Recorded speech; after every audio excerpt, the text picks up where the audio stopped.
If I gets liberty and money, I'll make that boy a gentleman. And I done it.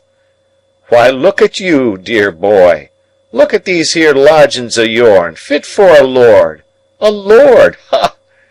You shall show money with lords for wagers, and beat 'em." In his heat and triumph, and in his knowledge that I had been nearly fainting, he did not remark on my reception of all this. It was the one grain of relief I had. "Look'ee here," he went on, taking my watch out of my pocket and turning towards him a ring on my finger, while I recoiled from his touch as if he had been a snake. "A golden and a beauty. That's a gentleman's, I hope. A diamond all set round with rubies. That's a gentleman's, I hope. Look at your linen, fine and beautiful. Look at your clothes, better ain't to be got. And your books, too," turning his eyes round the room, "mounting up on their shelves by hundreds. And you read 'em, don't you?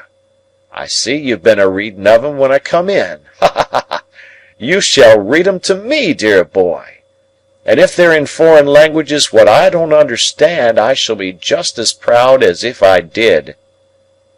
Again he took both my hands and put them to his lips, while my blood ran cold within me. "Don't you mind talking, Pip," said he, after again drawing his sleeve over his eyes and forehead, as the click came in his throat which I well remembered, and he was all the more horrible to me that he was so much in earnest. "You can't do better nor keep quiet, dear boy. You ain't looked slowly forward to this as I have. You wasn't prepared for this as I was. But didn't you never think it might be me?" "Oh, no, no, no," I returned. "Never, never." "Well, you see it was me, and single-handed. Never a soul in it but my own self and Mr. Jaggers." "Was there no one else?" I asked. "No," said he, with a glance of surprise. "Who else should there be? And, dear boy, how good-looking you have growed! There's bright eyes somewheres, eh? Isn't there bright eyes somewheres, what you love the thoughts on? Oh, Estella, Estella! They shall be yourn, dear boy, if money can buy 'em. Not that a gentleman like you, so well set up as you, can't win 'em off of his own game, but money shall back you. Let me finish what I was a-telling you, dear boy. From that there hut, and that there hiring out, I got money left me by my master, which died and had been the same as me, and got my liberty and went for myself. In every single thing I went for you. Lord strike a blight upon it, I says, whatever it was I went for, if it ain't for him. It all prospered wonderful. As I give you to understand just now, I'm famous for it. It was the money left me, and the gains of the first few year what I sent home to Mr. Jaggers, all for you, when he first come after you, agreeable to my letter. Oh, that he had never come, that he had left me at the forge, far from contented, yet, by comparison, happy. And then, dear boy, it was a recompense to me, look'ee here, to know in secret that I was making a gentleman.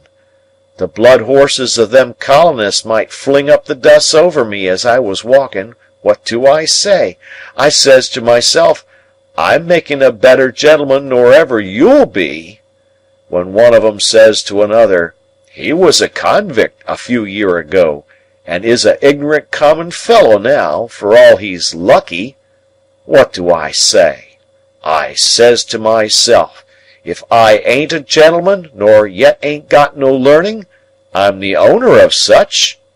All of you owns stock and land. Which of you owns a brought-up London gentleman? This way I kept myself a-going, and this way I held steady afore my mind that I would for certain come one day and see my boy and make myself known to him on his own ground. He laid his hand on my shoulder. I shuddered at the thought that for anything I knew his hand might be stained with blood. "It warn't easy, Pip, for me to leave them parts, nor yet it warn't safe. But I held to it, and the harder it was, the stronger I held, for I was determined, and my mind firm made up. At last I done it. Dear boy, I done it."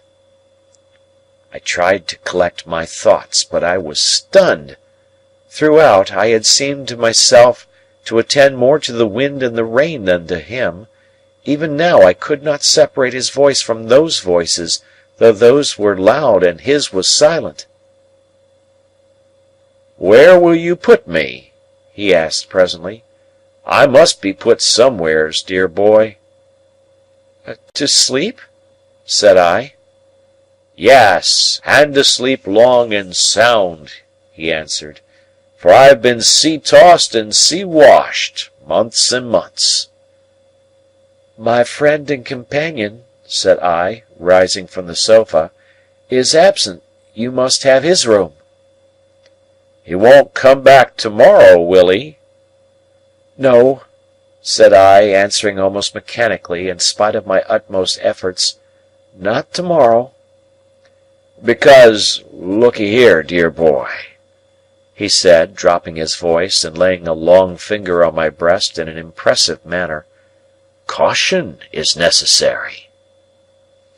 "How do you mean, caution?" "By God, it's death." "What's death?" "I was sent for life. It's death to come back. There's been overmuch coming back of late years, and I should of a certainty be hanged if took." Nothing was needed but this. The wretched man, after loading wretched me with his gold and silver chains for years, had risked his life to come to me, and I held it there in my keeping. If I had loved him instead of abhorring him, if I had been attracted to him by the strongest admiration and affection, instead of shrinking from him with the strongest repugnance, it could have been no worse. On the contrary, it would have been better, for his preservation would then have naturally and tenderly addressed my heart. My first care was to close the shutters, so that no light might be seen from without, and then to close and make fast the doors. While I did so, he stood at the table drinking rum and eating biscuit, and when I saw him thus engaged, I saw my convict on the marshes at his meal again.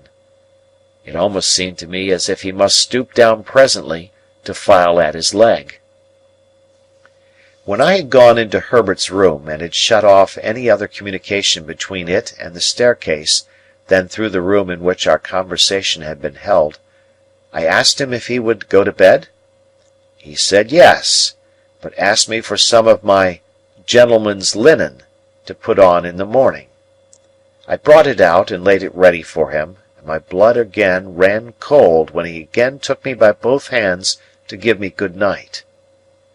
I got away from him, without knowing how I did it, and mended the fire in the room where we had been together, and sat down by it, afraid to go to bed.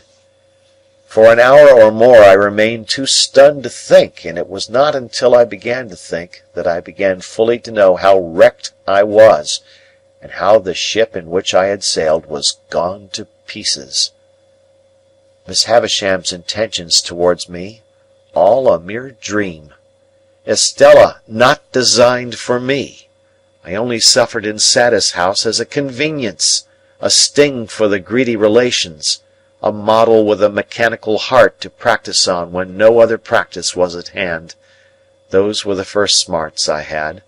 But sharpest and deepest pain of all, it was for the convict, guilty of I knew not what crimes, and liable to be taken out of those rooms where I sat thinking and hanged at the Old Bailey door, that I had deserted Joe. I would not have gone back to Joe now. I would not have gone back to Biddy now, for any consideration, simply, I suppose, because my sense of my own worthless conduct to them was greater than every consideration. No wisdom on earth could have given me the comfort that I should have derived from their simplicity and fidelity, but I could never, never undo what I had done. In every rage of wind and rush of rain I heard pursuers. Twice I could have sworn there was a knocking and whispering at the outer door. With these fears upon me, I began either to imagine or recall that I had had mysterious warnings of this man's approach, that for weeks gone by I had passed faces in the streets which I had thought like his, that these likenesses had grown more numerous as he, coming over the sea, had drawn nearer, that his wicked spirit had somehow sent these messengers to mine, and that now on this stormy night he was as good as his word, and with me. Crowding up with these reflections came the reflection that I had seen him with my childish eyes to be a desperately violent man, that I had heard that other convict reiterate that he had tried to murder him, that I had seen him down in the ditch tearing and fighting like a wild beast. Out of such remembrances I brought into the light of the fire a half-formed terror that it might not be safe to be shut up there with him in the dead of the wild solitary night. This dilated until it filled the room, and impelled me to take a candle and go in and look at my dreadful burden. He had rolled a handkerchief round his head, and his face was set and lowering in his sleep. But he was asleep, and quietly too, though he had a pistol lying on the pillow. Assured of this, I softly removed the key to the outside of his door, and turned it on him before I again sat down by the fire. Gradually I slipped from the chair, and lay on the floor. When I awoke without having parted in my sleep with the perception of my wretchedness, the clocks of the eastward churches were striking 5, the candles were wasted out, the fire was dead, and the wind and rain intensified the thick black darkness. This is the end of the second stage of Pip's expectations. End of chapter.